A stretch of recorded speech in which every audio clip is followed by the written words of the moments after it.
penerbangan di Amerika selalu menjadi ladang untuk eksperimen yang berani dan ide-ide radikal. Namun, ketika berbicara tentang kecepatan hipersonik, keberanian saja tidaklah cukup, diperlukan revolusi sejati.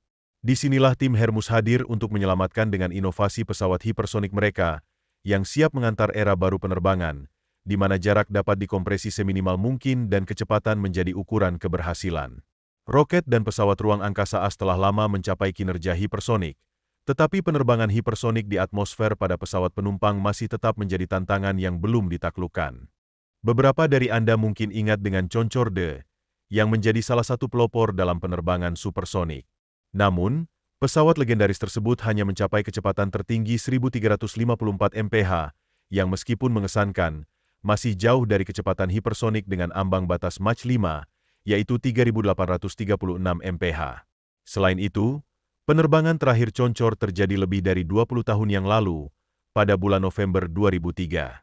Dalam perjalanan menuju Museum Penerbangan, pesawat Geboak mencatat rekor kecepatan penerbangan dari New York ke Seattle dalam waktu 3 jam 55 menit dan 12 detik. Namun, karena pembatasan penerbangan supersonik di Amerika Serikat, otoritas Kanada harus memberikan izin agar sebagian besar penerbangan Geboak dapat terbang dengan kecepatan supersonik di atas wilayah Kanada yang jarang berpenduduk. Seperti yang kita ketahui, tempat suci tidak pernah kosong. Saat ini, perusahaan rintisan Hermus berencana tidak hanya untuk menggantikan Concorde, tetapi juga melampauinya dalam segala hal, dengan menawarkan penerbangan dari New York ke London hanya dalam waktu 90 menit. Concorde mampu menempuh rute ini dalam waktu 2 jam, 52 menit, dan 59 detik, yang juga sangat mengesankan. Namun, tim yang dipimpin oleh A.J. Piplica, CEO Hermus, memiliki ambisi yang lebih besar. Mereka berhasil mengumpulkan insinyur berbakat dari Spaces dan Blue Origin, yang bersatu tidak hanya karena kecintaan terhadap inovasi, tetapi juga keinginan untuk membawa era baru ke dalam penerbangan. Dalam konteks ini, era baru berarti menyediakan akses yang terjangkau untuk perjalanan ke orbit bagi jutaan orang di seluruh dunia. Untuk mencapai tujuan ini, mereka harus terlebih dahulu menerbangkan penumpang melintasi Atlantik dalam waktu 1,5 jam. Oleh karena itu, mereka mulai mengembangkan kuda seperempat, prototipe hipersonik tak berawak, dengan tugas awal yang tidak lain adalah memecahkan rekor legendaris SR-71 Blackbird. Untuk mencapai prestasi luar biasa ini, diperlukan mesin yang jauh lebih kuat daripada Pratt Whitney J58 yang dipasang di Blackbird, yang mampu melampaui kecepatan Mach 3 dan mengejar rudal musuh. Namun, tim Hermus memutuskan untuk tidak mengambil jalan pintas dengan menggunakan mesin yang ada. Sebaliknya, mereka mengembangkan mesin mereka sendiri yang disebut Chimera. Nama ini tidak hanya merujuk pada monster bernapas api dalam mitologi Yunani, tetapi juga mencerminkan sifat inovatif dari mesin hybrid ini. Chimera adalah mesin TBCC, Turbo Boosted Combined Cycle, yang menggabungkan keunggulan dari mesin turbin gas, turbin jet, turbojet, dan scramjet. Intinya, turbojet, ramjet, dan scramjet adalah 3 bentuk propulsi jet yang memiliki perbedaan mendasar, dan Chimera berupaya memadukan yang terbaik dari ketiganya. Turbojet dapat diluncurkan dari posisi diam dan mencapai kecepatan lebih dari Mach 2, tetapi tidak mampu mempertahankan kecepatan hipersonik di atas Mach 5. Di sisi lain, ramjet dan scramjet berfungsi dengan baik pada kecepatan Mach 5, tetapi sangat tidak stabil pada kecepatan rendah.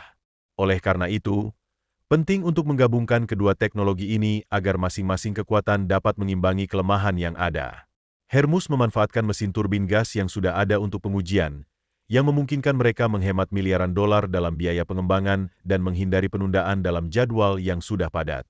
Mereka berhasil membangun dan menguji mesin mereka sendiri dengan total biaya hanya 18 juta dolar dalam waktu 21 bulan. Pada bulan November 2022, mereka mendemonstrasikan transisi dari turbojet ke mesin ramjet, yang menjadi salah satu pencapaian teknologi utama perusahaan rintisan ini dalam pengembangan pembawa hipersonik yang dapat digunakan kembali. Bagian turbin konvensional dari sistem TBCC, Turbo Boosted Combined Cycle, Hermus diwakili oleh mesin turbojet General Electric J85, yang merupakan solusi populer yang digunakan pada berbagai pesawat, termasuk Cessna A37 Dragonfly, Northrop F5, dan Northrop T38 Talon. Menurut sumber terbuka, mesin ini telah terbang lebih dari 16,5 juta jam, dan Angkatan Udara AS berencana untuk terus menggunakannya hingga tahun 2040. Namun, untuk mencapai hasil yang lebih besar, Hermus melanjutkan eksperimen dengan Chimera sebagai dasar untuk versi kedua, yaitu Chimera 2. Dalam upaya ini, mereka memilih menggunakan mesin turbojet Pratt Whitney F-100, yang digunakan pada pesawat tempur S-1MC High Pronunciation Donald Douglas F-15 Eagle dan General Dynamics F-16 Fighting Falcon. Pemilihan mesin ini menunjukkan komitmen Hermus untuk memanfaatkan teknologi yang sudah terbukti dan meningkatkan performa dalam proyek ambisius mereka.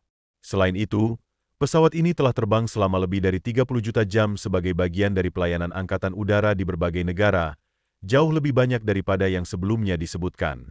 Hermus telah mengembangkan dan memproduksi sendiri komponen mesin lainnya, termasuk precoiler saluran masuk, pembakar RAM, dan sistem bypass. Semua komponen ini dirancang untuk diskalakan dan diintegrasikan ke dalam Chimera 2 yang telah ditingkatkan, yang akan dipasang di platform yang disebut Dark Core. Namun, mungkin banyak dari Anda yang bertanya, apa sebenarnya Dark Core itu? Hermus berencana untuk mengembangkan bukan hanya satu, tetapi 3 pesawat sekaligus.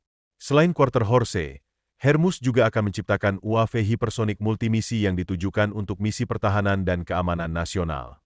Di samping itu, mereka merencanakan pesawat penumpang yang mampu menempuh lebih dari 125 rute lintas samudra dengan kecepatan 5 kali lipat lebih cepat daripada pesawat komersial saat ini. Untuk saat ini, fokus utama kami adalah pada Quarter Horse. Tim Hermus memulai tahun 2024 dengan menyelesaikan uji coba untuk Quarter Horse Mk0-nya, menandai langkah penting dalam proses pengembangan pesawat ini. Dengan inovasi dan ambisi yang tinggi, Hermus berupaya melakukan terobosan signifikan dalam industri penerbangan hipersonik. Standar dasar yang digunakan untuk menguji berbagai sistem dan integrasinya ke dalam kendaraan telah ditetapkan, bersama dengan penerbitan peta jalan singkat yang mencakup 4 versi pengujian, Mk0, Mk1, Mk2, dan Mk3.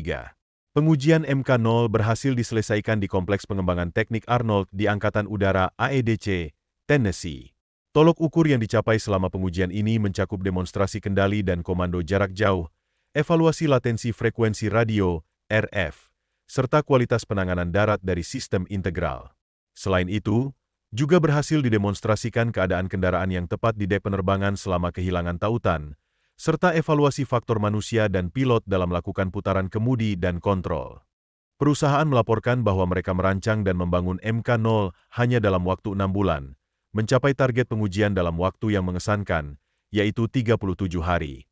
Ini sangat mengesankan, terutama mengingat bahwa pada bulan Maret tahun ini, Hermus sudah mempresentasikan tahap berikutnya, yaitu Quarter Horse Mk1, yang dijadwalkan untuk mengudara pada akhir tahun 2024 dari Pangkalan Angkatan Udara Edwards yang legendaris.